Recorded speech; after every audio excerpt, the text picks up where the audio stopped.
The Riddle. There was once a king's son who was seized with a desire to travel about the world, and took no one with him but a faithful servant. One day he came to a great forest, and when darkness overtook him he could find no shelter, and knew not where to pass the night. Then he saw a girl who was going towards a small house, and when he came near he saw that the maiden was young and beautiful. He spoke to her and said, "Dear child, can I and my servant find shelter for the night in the little house?" "Oh, yes," said the girl in a sad voice. "That you certainly can. But I do not advise you to venture it. Do not go in." "Why not?" asked the king's son. The maiden sighed and said, "My stepmother practices wicked arts. She is ill-disposed toward strangers." Then he saw very well that he had come to the house of a witch, but as it was dark and he could not go farther, and was also not afraid, he entered. The old woman was sitting in an armchair by the fire, and looked at the stranger with her red eyes. "Good evening," growled she, and pretended to be quite friendly. "Take a seat and rest yourselves." She blew up the fire on which she was cooking something in a small pot. The daughter warned the two to be prudent, to eat nothing and drink nothing, for the old woman brewed evil drinks.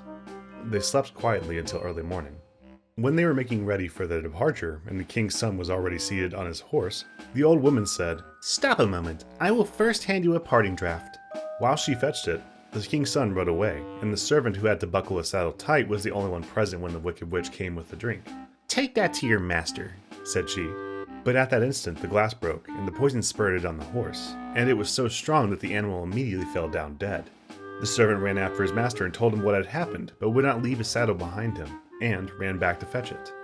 When, however, he came to the dead horse, a raven was already sitting on it, devouring it. "Who knows whether we shall find anything better today?" said the servant, so he killed the raven and took it with him. And now they journeyed onwards into the forest the whole day, but could not get out of it. By nightfall they found an inn, and entered it. The servant gave the raven to the innkeeper to make ready for supper. They had, however, stumbled on a den of murderers, and during the darkness 12 of these came, intending to kill the strangers and rob them. Before they set about this work, they sat down to supper, and the innkeeper and the witch sat down with them, and together they ate the dish of soup, in which was cut up the flesh of the raven.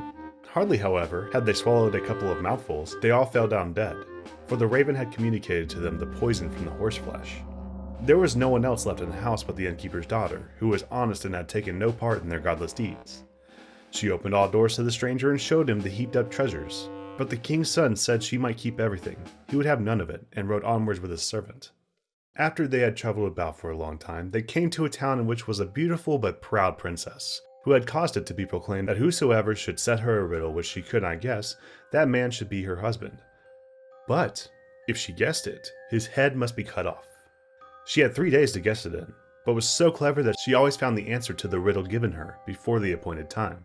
9 suitors had already perished in this manner, when the king's son arrived, and blinded by her great beauty, was willing to stake his life for it. Then he went to her, and laid his riddle before her. "What is this?" said he. "One slew none, and yet slew 12. She did not know what that was.